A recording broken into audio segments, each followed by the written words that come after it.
오늘 하나님의 말씀 이사야서 40장 1절로 8절의 말씀을 가지고 제목을 아름다운 복음 이렇게 전해 보겠습니다.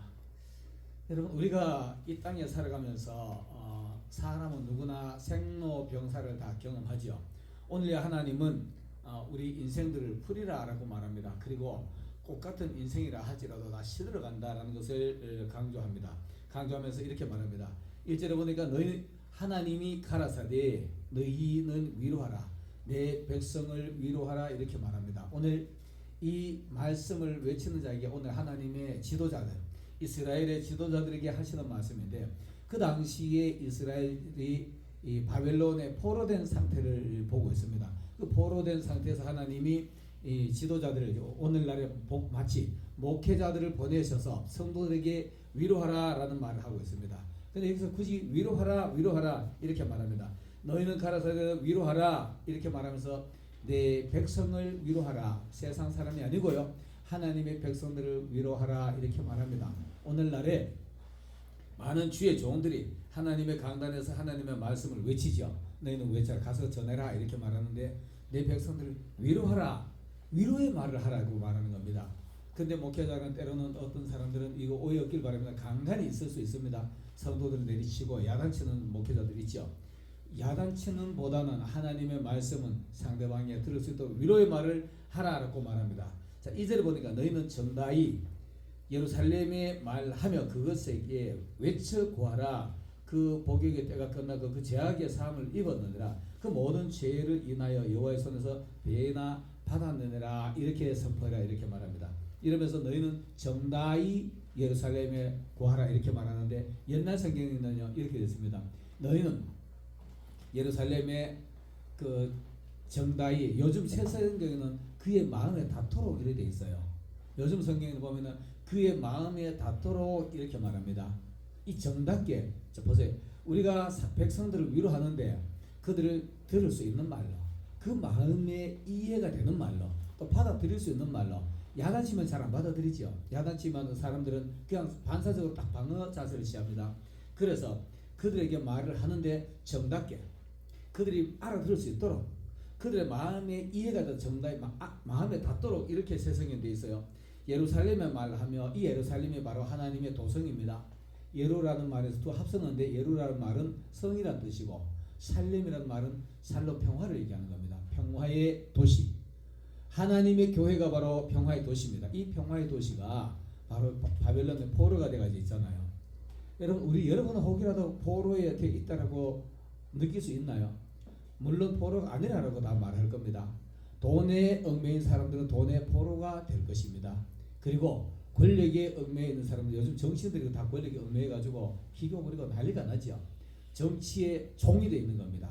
명예의 종이 되어 있는 사람들에게 그들의 마음에 닿도록, 그들이 알아들을 수 있도록 그것에게 외쳐 구하라 이렇게 말합니다. 정다이, 그다음 마음에 닿도록 이렇게 말하는데, 거기다가 외쳐라 말하는 말은 상당히 강한 말이잖아요. 외치라라는 얘기는 센 얘기를 하라는 얘기를 하는 건데, 상대방을 호통치라 얘기 절대로 아닙니다. 정다이 말하고 위로하라 그랬으니까. 외치라는 말은 있잖아요, 그죠? 꼭 할 말은 해라 이 말하는 거예요. 꼭 사람들에게, 백성들에게 하나님의 뜻을 전달해야 될 것을 해야 되는데 참지 말고 해야 될 말은 하나님의 말씀을 하는데 정답게 그들의 마음이 알아들을 수 있도록 정답게 외쳐라 이렇게 말합니다. 그 내용이 이렇습니다. 그 복역의 때가 끝났고 죄인들은 옥에 갇혀 있죠. 교도소 가죠. 이스라엘 사람들이 죄를 지었기 때문에 바벨론에 가지고 포로 생활을 옥에 갇혀 있는 겁니다. 옥에 갇혀가지고 그 복역을 하고 있는 거예요. 하나님 앞에 복역을 하는데, 복역의 때가 끝났고 그거 가지고 맨날 종살이하고 그 교도소 가면은 교도관들에 따라가지고 이리저리 끌려다니잖아요. 이스라엘 사람들이 그런 생활을 했던 겁니다. 그 복역의 때가 끝났고 그 죄악의 사함을 입었느니라. 죄 지은 사람이 복역을 하지요. 죄 지은 사람이 교도소에 가는 겁니다. 그래서 교화 작업을 하는 겁니다. 이제 그 복역의 때가 끝났고 죄악을 사함을 입었느니라. 그리고 또 이렇게 말합니다. 그 모든 죄를 인하여 여호와의 손에서 배나 받았느니라. 이 말이 말이냐 하면은, 너희들이 잘못해가지고 거기 너희들의 그 힘이 없어가지고 그 바벨론의 포로가 된 것이 아니고 하나님의 말씀을 불순종해가지고 그걸 하는데, 그 죄로 인해서 받을 만큼 다 받았다 이 말하는 거예요. 때가 찼다 이런 말하는 겁니다. 자, 그러면서 이제 외치는 자가 이제 그 주의 종들이 아버지 내가 뭐라 외칠까요? 목회자들이 보면은 성경 설교하려고 하면은 벅차지요. 힘들죠. 힘들어가지고 때로는 내가 설교를 어떻게 하지? 이러는 오늘 여기도 마찬가지입니다. 내가 무엇라 외치리까 이렇게 말합니다. 외치는 자의 소리 가로되 너희는 광야에서 여호와의 길을 예비하라.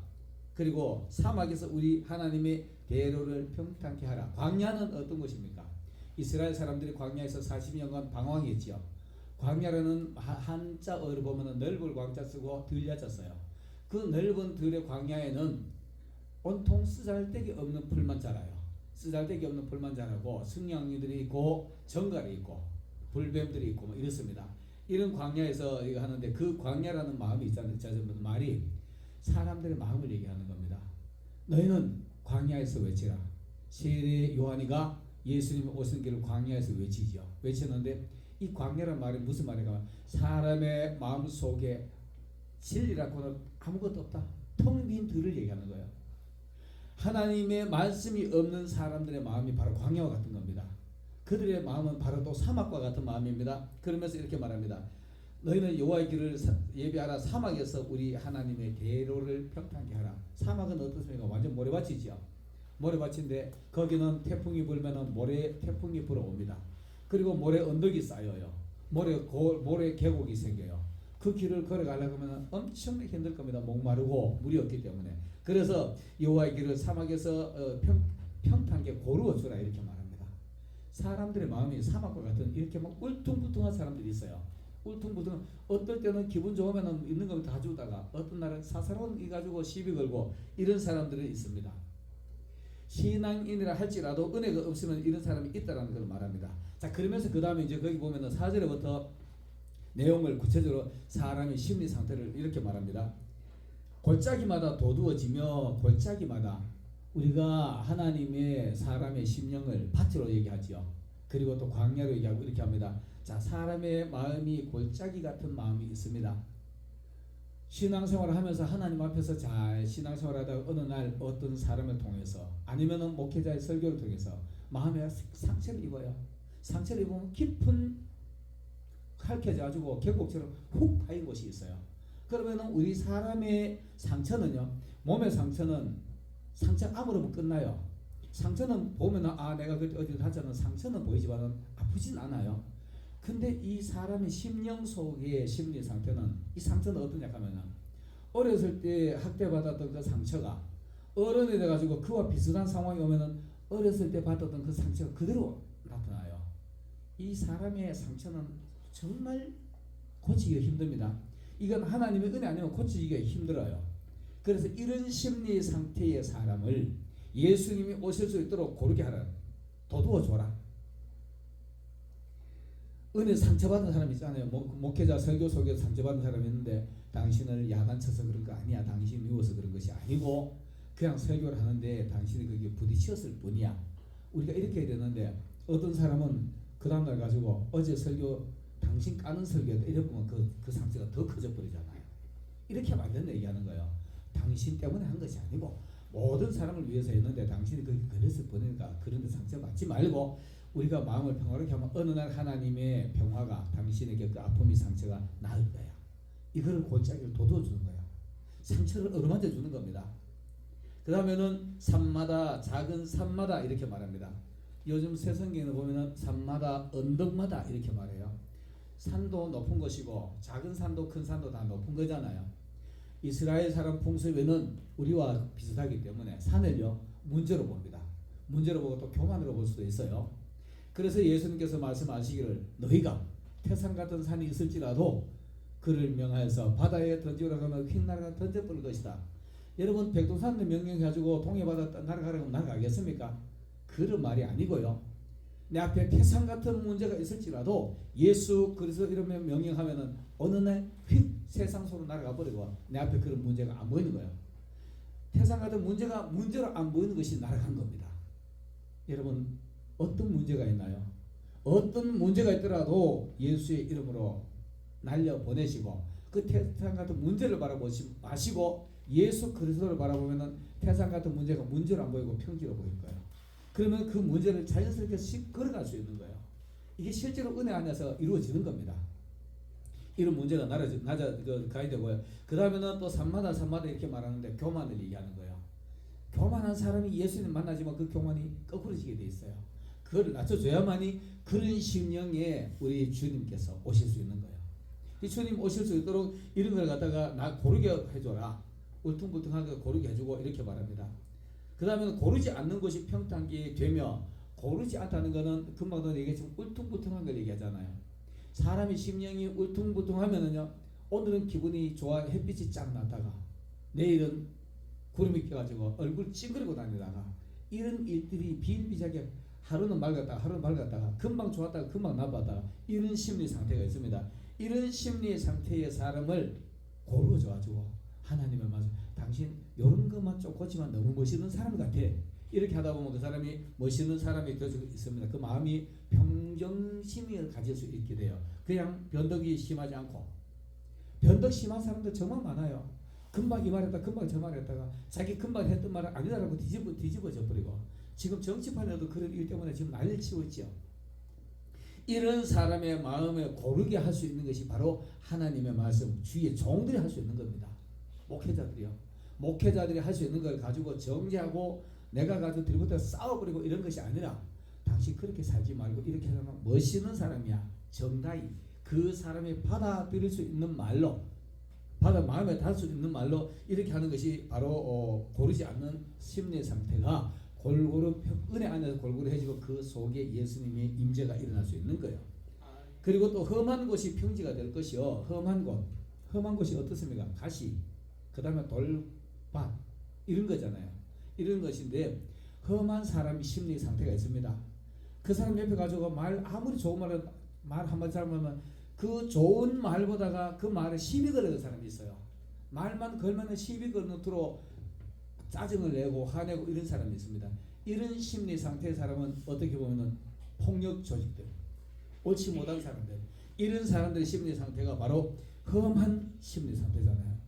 이런 사람 옆에 가면은 내 몸에 먼지가 묻듯이, 메마른 땅 걸어가면은요 바지 가랭이에 먼지가 보얗게 묻듯이, 그런 심리 상태 옆에 가면은 괜시리 시비 걸어서 나까지 상처받아요. 이런 사람의 마음에도 당신 그 성격만 고치면 너무 멋있는 사람이야. 당신 정말 성격, 얼굴 잘생겼고 다 잘 좋은데 요것만 좀 고쳐보자. 여러분, 우리 상대방을 지적할 때 있잖아요. 그죠? 하나 그 지적하기 위해서 그 마음에 닿도록 하라 그랬잖아요. 정답게 전해라 이 말 하는데, 정답게 해야만 그이가 받아들일 거니까. 그러면 당신 그 틀렸어 이렇게 하면 대부분 가서 시비 걸려고 덤벼들어요. 이런 사람의 마음에 받아들일 수 있는 말이 정답게 하는 겁니다. 그 마음에 받아들일 수 있도록 하는 겁니다. 이런 말을 하는 사람들이 이렇게 하면은 나중에 하나님 오시는데요. 하나님이 오시는데, 자 5절에 이렇게 말해요. 이렇게 하면은 이런 사람들의 마음에 여호와의 영광이 나타나는 겁니다. 이런 사람들의 마음이 그렇게 평범하고 하나님 오실 정도 되면은 그 속에 빛이 임하는 거예요. 그 속에 예수 그리스도가 임재하는 겁니다. 그러면 거기서 영광이 나타나는 거예요. 보세요. 상처받은 사람이 상처 안 받고 나는 이제 괜찮아. 옛날에 어렸을 때 받던 상처 다 예수님이 없어졌어. 그러면 그 사람이 전에 보다가 저 사람 전에 상처받아서 우울증 앓고 안 좋더만은 이제는 얼굴이 밝아졌네. 이게 하나님의 영광입니다. 그리고 그 다음에는 높아지는 산들이 높아지는 이런 것들이 평탄하게 되면은요, 교만하는 사람이 하나님 앞에 가지고 겸손한 사람이 되면 이게 하나님의 영광이 나타나는 겁니다. 평탄한 험한 곳이, 고르지 않는 곳이, 울퉁불퉁한 금방 이랬다 엎었다 제껴졌다 하던 사람들이 어느 날 딱 평정심을 찾아가지고 정상적인 생활하면은 이게 하나님의 영광이에요. 험한 사람, 말만 걸면 시비 걸려가는 사람이, 이런 사람들이 은혜로운 사람이 되면 이게 바로 여호와의 영광이 나타나는 겁니다. 여러분, 우리는 우리 마음에 얼마나 예수님이 계시고 나의 마음에 예수님이 계셔서 찬양을 잘하면서도 그 찬양 실고 무드로 내려가지고 옆 사람하고 들이부터 싸우고 하면 이거는 하나님의 영광이 아니죠. 마귀의 장난이죠. 이런 데 걸려들지 마시길 바라겠습니다. 여호와의 영광이 나타나고 그 모든 육체는 그것을 함께 보리라. 우리가 그런 영광을 나타나는 영광을 보는 것이 인카네이션이라고 그러잖아요. 예수님이 오셨는데 저 옛날 갈릴리 사람들 그 뱃사람들 험하고 서기관들 세리들 남의 실적 속여가지고 돈 벌고 하면은 맨날 보면 저놈의 자식 맨날 내 속여가지고 내 돈 좀 더 착시한 사람 이러면 그런 사람들의 마음이 얼마나 험하겠습니까?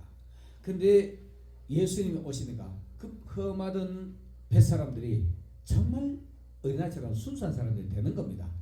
남들을 속이고 군인들이 포악한 행동하던 사람들이 포악이 사라지고 남들을 속이는 일들이 사라지게 되는 겁니다. 자, 이렇게 되면 우리가 하나님의 영광을 함께 보는 겁니다. 그 육체가 함께 우리가 보리라.